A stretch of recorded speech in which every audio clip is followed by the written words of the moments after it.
Good night. It's Wednesday, the 5th of February 2025. You're very welcome back. The White House Press Secretary, Caroline Leavitt, she's a youngish lady. She's President Trump's White House Secretary. She's been speaking today about events. Now, what has happened is that President Trump he promised to drain the swamp, and he has got dug into United States Agency for International Development. And they went to the offices, and he's effectively sacked everybody there. So nobody can say he doesn't do it fairly swift. No other political leader ever behaved this swift in normal democracies. Anyway, now she says that the object is to weed out fraud, waste and abuse out of the federal government. The federal being all the states. There's the local states government, and then there's the Federation of the United States, which is what it is. So what they've found so far is telling about what was going on with this agency.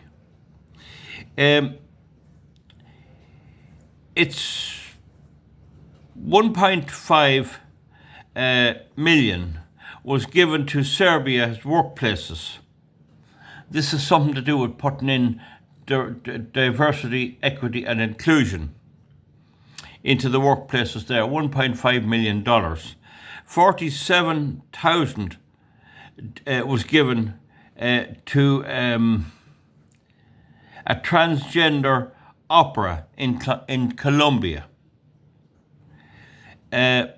32,000 for transgender a comic book in Peru, a transgender comic book, and 70,000 for producing a diversity, equity and inclusion musical in Ireland. The company listed as receiving this in their books, in their filings, is Ceiliuradh, Ceiliuradh, Ceiliuradh, based in Ventry in County Kerry. And they got 70,000, as I've said, dollars in September 1922. There was an associated event at the Irish Embassy, which I take it was in America. Now, there's the Irish Embassy in Dublin and the Irish Embassy in America. I can post underneath when I find out. Now, there's an associated company then called Other Voices Limited. And there's another company called the South Wind Blows Limited. It gives the owner as Mr. P. King. Now, you can go on to the Irish Company Records Office and you can search for these companies and see what they're, who's who there on them. I do that all the time with the wind farms. So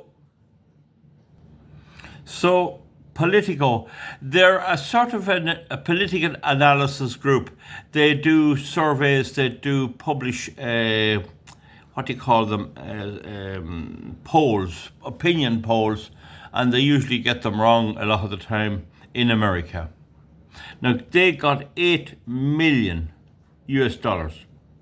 So, there's a report here from the Times of India that White House Press Secretary Caroline Leavitt Wednesday confirmed that many media outlets, including Politico, receive funds from the US Agency of International Development, the agency that would be shut down soon on the advice of Elon Musk's Department of Government agency.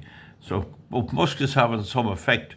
I was made aware that USAID has funded media outlets like Politico, who I know has a seat in this room. So there was one of them at the conference when she was making the announcement.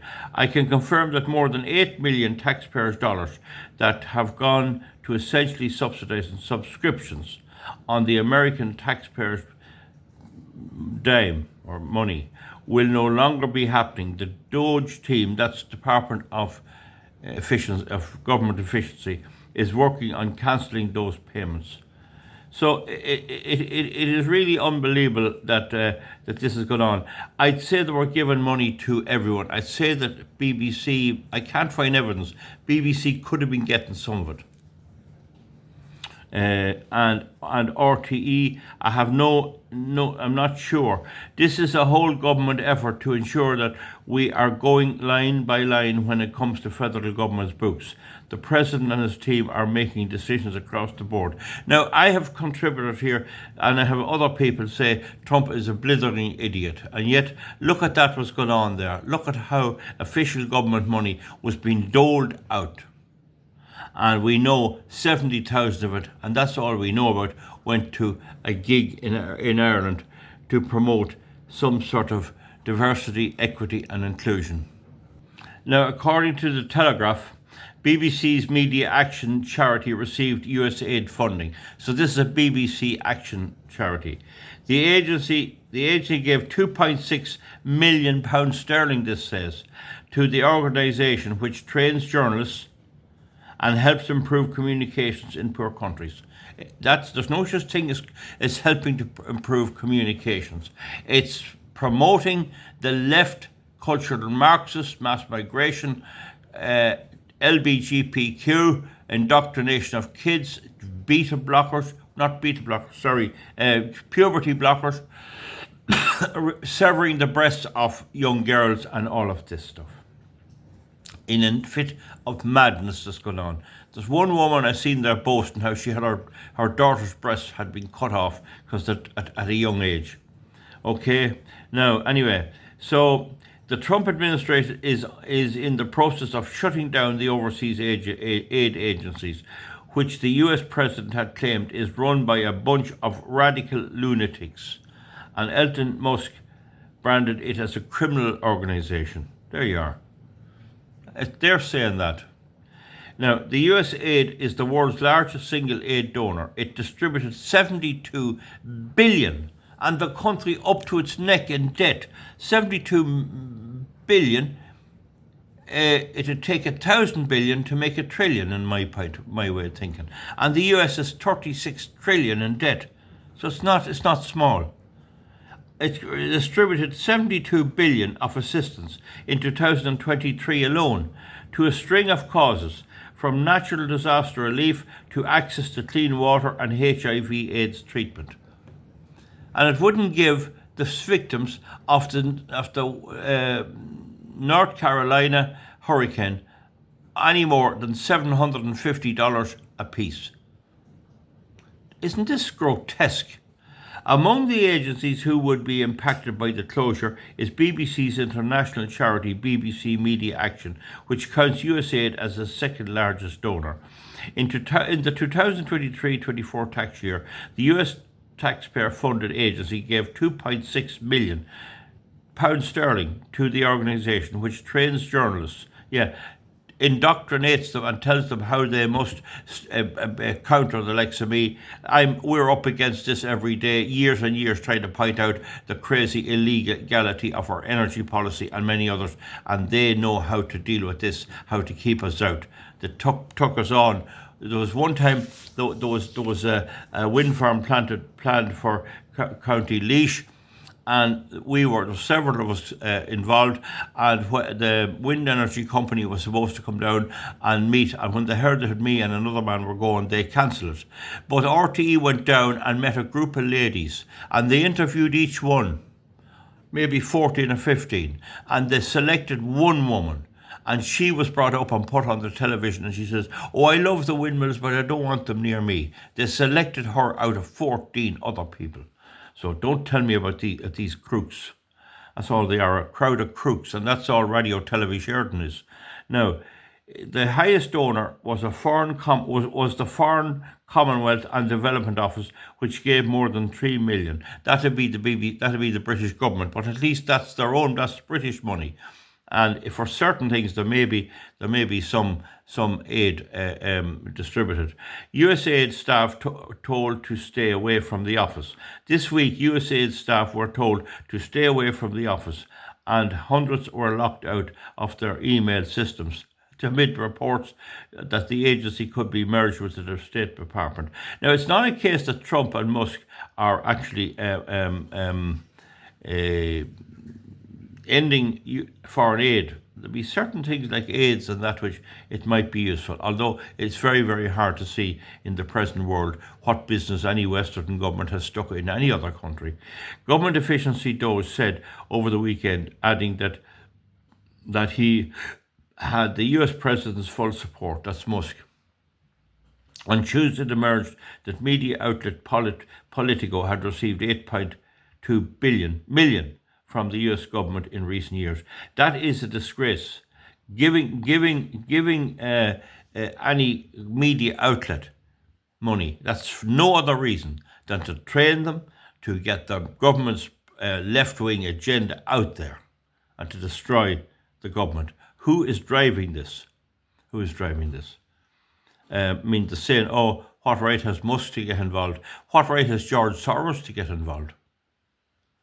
So, folks, that's the story. So I think if Trump did nothing at all, only shake those rascals out of it, it would be very good. Imagine that going on. We'd never even know about it.